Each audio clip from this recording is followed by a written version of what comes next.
At the pub, I ran into a very interesting man who told me about some of the folklore of Ireland. So, Eddie, understand you're a local storyteller? Yes. I've been interested in storytelling for a quarter of a century, I suppose. And more important, maybe, story gathering. I've listened for years and years, and it's a privilege to be able to go into houses, old people's houses, and just sit down, shut up, and listen while they tell you what they know, and by God, they know. There was a fairy bush that I knew of. I had been told stories about it by old people, and the road builders were going to demolish it. Now, I told them, look, if you demolish that bush, a fairy bush, a sceach in Irish, you're asking for trouble. People are going to be killed at this place. You think the fairies are going to allow their property to be interfered with even by important-looking £1 million schemes? That road is a £20 million bypass.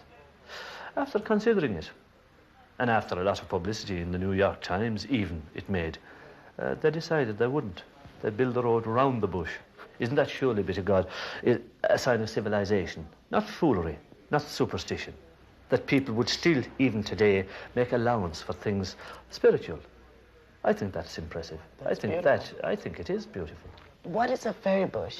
A fairy bush is nearly always, a white thorn, a hawthorn. And it's the bush that attracted the fairies. Nowadays in Ireland, 99 people, maybe not, 95 people out of 100, if you mention the fairies.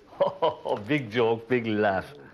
But about 70 out of that 90% underneath, in their own private minds, they still they believe. They laugh only because they're afraid of being laughed at. And the sad thing about it is, it's just our modern materialistic culture that thinks it knows everything. That's the first culture ever to make no allowance for all of these things. But it's changing. Back again, you can see that there is a change, that people realise you can't live without something of that other world of mystery. Call it what you like. Religion, fairies. People need that other dimension. And if they don't find it through these natural things, they find it through drugs or a lot less desirable ways. Before